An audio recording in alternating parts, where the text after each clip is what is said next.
तो शुरू करते हैं आज का टॉपिक अपना पीबीएफ। पीबीएफ यानी पेरिफेरल ब्लड फिल्म। सबसे पहला क्वेश्चन ये आता है कि आखिर ये होता क्या है। तो सिंपल सी परिभाषा है, पीबीएफ क्या है। पीबीएफ ब्लड का एक स्लाइड टेस्ट है जिसके अंदर ब्लड सेल्स की मॉर्फोलॉजी के बारे में पढ़ा जाता है। यानी तीन चीज आएगी। ब्लड स्लाइड का मतलब स्लाइड के ऊपर हम ब्लड की जो परत बनाते हैं वो हो गया। ब्लड सेल्स इसके अंदर आरबीसी, डब्ल्यूबीसी, प्लेटलेट, उनके बारे में। और मॉर्फोलॉजी का मतलब हो गया कि शेप क्या है, साइज क्या है और इनके नंबर्स क्या है। तो ये तो होगी अपनी इसकी परिभाषा। अब पीबीएफ के अंदर बहुत सारी स्टेन आती है, जैसे लीसमान करते हैं अपने, जिम्सा करते हैं, फील्ड करते हैं, यानी जो भी पॉलीक्रोमिक स्टेन आती है। पॉलीक्रोमिक का मतलब होता है जो डबल कलर दे या मल्टी कलर दे, तो वो सारी इस पीबीएफ बना के ही की जाती है। तो सभी के लिए एक ही रूल लागू होता है। इन सब चीजों के लिए अपन को ये मेन पॉइंट है, ये पढ़ने पड़ते हैं। इनको याद रखने के लिए आपको क्या लिखना पड़ेगा, आईपीएस आरपीएससी एग्जाम। एंड भी लगा सकते हो, आईपीएस आरपीएस एग्जाम लिख सकते हो, या आईपीएस आरपीएससी एग्जाम लिख सकते हो। आई से अपना इंट्रोडक्शन हो गया, पी से प्रिंसिपल हो गया, एस से सैंपल हो गया, आर से रिक्वायरमेंट हो गया, पी से प्रोसीजर, एस से स्टेनिंग और सी से कॉमन वैल्यू और ई से एग्जाम एग्जामिनेशन। तो पीबीएफ का इंट्रोडक्शन देखना है। इंट्रोडक्शन में आपको क्या करना है, सबसे पहले इसकी फुल फॉर्म लिख देनी है पीबीएफ की। तो पीबीएफ की फुल फॉर्म होती है पेरिफेरल ब्लड फिल्म। ठीक है, एक पॉइंट तो ये हो गया। दूसरा, पीबीएफ क्या है। पीबीएफ एक ब्लड स्लाइड टेस्ट है जिसके अंदर ब्लड सेल्स की मॉर्फोलॉजी के बारे में पढ़ा जाता है। ठीक है, ये बता दिया था। अब इसमें जैसे ब्लड सेल्स है तो सेल्स कौन सी होती है, डब्ल्यूबीसी होगी, आरबीसी होगी, प्लेटलेट्स, इनके बारे में अपन को पढ़ना है। और मॉर्फोलॉजी में क्या क्या देखेंगे, शेप देखेंगे कि इसकी शेप में चेंजिंग तो नहीं आ रहा है, छोटी तो नहीं हो रही है, एक आकार वर्ष है तो मान लो आरबीसी की संख्या बढ़ गई तो पॉलीसिथीमिया हो गया। तो ये चीजें अपन को देखनी रहती है। तो ये तो हो गया अपना इंट्रोडक्शन। आई बाद में आता है पी। पी का मतलब हो गया यहाँ पे प्रिंसिपल। प्रिंसिपल के अंदर क्या है, मतलब कैसे काम कर रहा है। तो यहाँ पीबीएम कौन सी स्टैंड करते हैं, पॉलीक्रोमिक। पॉलीक्रोमिक का मतलब हो गया जिसके अंदर दो साल्ट, दो केमिकल होते हैं और वो दोनों अलग अलग कलर देते हैं सेल्स को बोलते हैं। अब इसका एक एग्जांपल देख लेते हैं, लीसमान स्टेन। लीसमान स्टेन के अंदर क्या होता है, मिथाइलिन ब्लू और इयोसिन, ये दो चीजें होती है। ठीक है, अब मिथाइलिन ब्लू क्या है, बेसिक डाई है। मिथाइलिन क्या होगी, बेसिक डाई होगी। और इयोसिन क्या होगी, एसिडिक होगी। अब आपने न्यूक्लियस के बारे में, कोशिका के बारे में पढ़ा है कि उसका जो सेंटर होता है, न्यूक्लियस होता है, उसमें डीएनए आरएनए होते हैं। तो वो इसका मतलब क्या हो गया, डीएनए आरएनए क्या है, एसिड है। तो एसिड से रिएक्शन कौन करेगा, बेस। तो ये तो इसको कलर कर देगी। तो ये मिथाइलिन ब्लू है, ब्लू कलर देती है, तो ये इसको तो ब्लू कलर दे देगी। और इयोसिन है, वो एसिडिक है, तो ये बात का जो साइटोप्लाज्म है, बेस है, इससे रिएक्शन करेगा। और इसको कलर जो ऑरेंज पर्पल कलर जो भी आएगा, अलग अलग स्टेन का अलग अलग होता है, तो इसका जो रेड पिंक कलर जो भी है वो आ जाएगा। तो दो मल्टी कलर हो गया।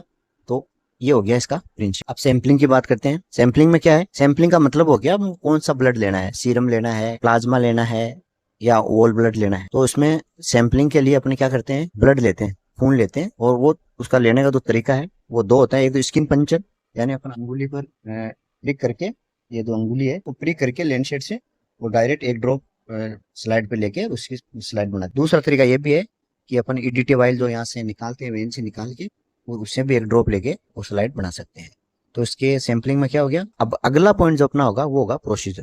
तो प्रोसीजर को समझने से पहले एक बार अपन प्रैक्टिकली लैब पर देख लेते हैं इसको कैसे बनाया जाता है। तो ये लैब है, लैब के अंदर अपन चलते हैं, एक बार देख लेते हैं बना के कैसे बनाते हैं। तो अपने एक स्लाइड लिए, स्लाइड पर एक ड्रॉप ब्लड की डाल दी, कॉर्नर की साइड में, बीच में नहीं, कॉर्नर की साइड में डाला है। अब इसके आगे जो ये दूसरी स्लाइड है, ये स्प्रेडर है, इसको पीछे की तरफ लिया और टच किया और आगे 30 डिग्री का एंगल बनाते हुए आगे पुश कर दिया, तो ये स्लाइड बन गई। ये अपनी आइडल है, इसकी टेल बन गई, हेड बन गया और बॉडी बन गई। अब इसको सुखा लेंगे। सूख जाने के बाद में इसको क्या करेंगे अपन, या अब स्टेन की बारी आएगी, स्टेन करेंगे, यानी मिथुनिल के अंदर डुबो के निकाल लेंगे। क्यों डुबाते हैं, इसको फिक्स करने के लिए, ताकि पानी के साथ या स्टेन के साथ हटे नहीं। फिर इसको सुखा लेंगे। सुखाने के बाद में क्या करेंगे, इसको स्टेन डालेंगे। स्टेन कौन सी लेंगे अपन, ये लीसमान है, ये लीसमान हो गया आपका, और ये डिस्टिल वाटर हो गया। ठीक है, अब ये लीसमान स्टेन है, इसको कवर कर देंगे यहाँ पर 10-15 ड्रॉप जितनी भी लगती है। इसके बाद में क्या करेंगे, 1 मिनट के बाद में इसमें डिस्टिल वाटर ऐड कर देंगे। उसके बाद में अपना करीब 10-15 मिनट का इंतजार करेंगे। 10-15 मिनट बाद में इसको क्या, टेप वाटर यानी जो नॉर्मल पानी है उससे उसको साफ कर देंगे और उसको सुखा देंगे। सूखने के बाद में ये आपकी स्लाइड है वो तैयार हो गई है। अब इसके बाद में क्या करेंगे, इसका एग्जामिनेशन माइक्रोस्कोप में ऑयल इमर्शन लगा के 100x पर इसको देखते हैं। इसकी जो मॉर्फोलॉजी है अब वो नोट करते हैं, इसमें कोई डिफेक्ट तो नहीं है। तो ये था सिंपल सा अपना प्रोसीजर। अब इसी प्रोसीजर को समझ लेते हैं एक बार। आपको जो बताया, क्या करते हैं, सबसे पहले अपन एक स्लाइड लेते हैं, साफ सुथरी स्लाइड लेते हैं। स्लाइड लेने के बाद में उसके एक कॉर्नर पर यहाँ पे तो दिख रहा है, ये यहाँ पर एक ड्रॉप ब्लड की ले लेते हैं और स्लाइडर को है वो आगे की तरफ रखते हैं, इस तरह से आगे। ठीक है, उसके बाद में क्या है, उसको बैक की तरफ पीछे खींचेंगे स्लाइडर को। जो स्प्रेडर है अपना, इसको पीछे की तरफ खींचेंगे और ब्लड के टच करके पूरा फैला देंगे, जैसे इसमें दिख रहा है ऐसे। ठीक है, अब उसके बाद में क्या करेंगे, उसको 30 डिग्री का एंगल बनाएंगे यहाँ पर। ये देखो 30 डिग्री का है, ये 30 डिग्री का बनाने के बाद में क्या करेंगे, इसको आगे की तरफ इधर यूं खिसकाएंगे तो आपकी जो स्लाइड है ये बन के तैयार हो जाएगी। तो ये प्रोसीजर था सिंपल सा। इसी को आपको लिखना है, इस तरह से लिखना है आपको। हिंदी और इंग्लिश में दे रखा है, तो ये लिखने के लिए वो चीज है, उसको लिख रखा है। ठीक है, तो आपको लिखना है तो इसका स्क्रीनशॉट ले लो। चलते हैं अगला वाले पॉइंट पे। अब प्रोसीजर आ गया उसका स्टेन का। देखो आईपीएस हो गया, आई हो गया, पी हो गया, एस हो गया, आर हो गया, पी हो गया, एस स्टेन हो गया। अब इसकी स्टेन करनी है। स्टेन अभी बताया आपने मिथेनॉल में फिक्स करके कहते हैं। तो अपन ने पहले पीबीए बनानी है, वो बना के यहाँ तक सुखा दी, यहाँ तक कर लिया था। ये पॉइंट हो गया अपना। अब आगे क्या करना है, अब इस स्लाइड को क्या करना है अपना, फिक्स करना है, मिथेनॉल के अंदर डुबोना है और उसको डुबो के निकाल के सुखा देना है। तो ये फिक्स हो जाएगी। फिक्स होने का मतलब है कि केमिकल से या डिस्टिल वाटर से वो अपनी स्लाइड से हटके साफ या धुलेगी नहीं, वो लगी चिपकी हुई रह जाएगी। ठीक है, अब उसके बाद में क्या करना है आपको, इसको ड्राई करना है, सुखाना है।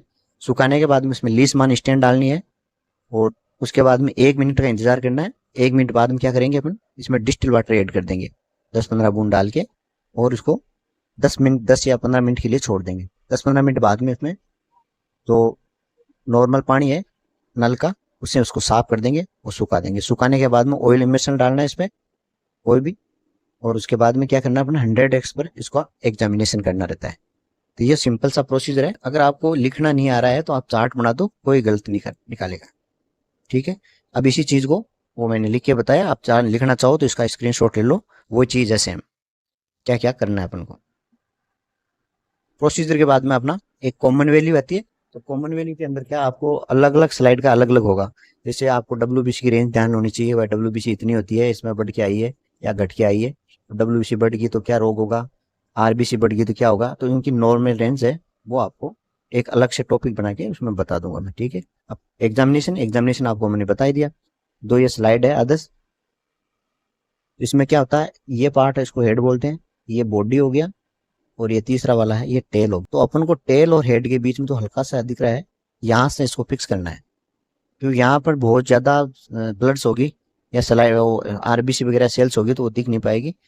तो ये एरिया अपन चूज करते हैं, उस पर ऑयल इमर्शन डाल के और उसकी स्टडी करते हैं। तो ये था अपना आज का टॉपिक। पीबीएम मेरे हिसाब से आपको अच्छी तरह समझ आ गया होगा। मिलते हैं नेक्स्ट वीडियो में।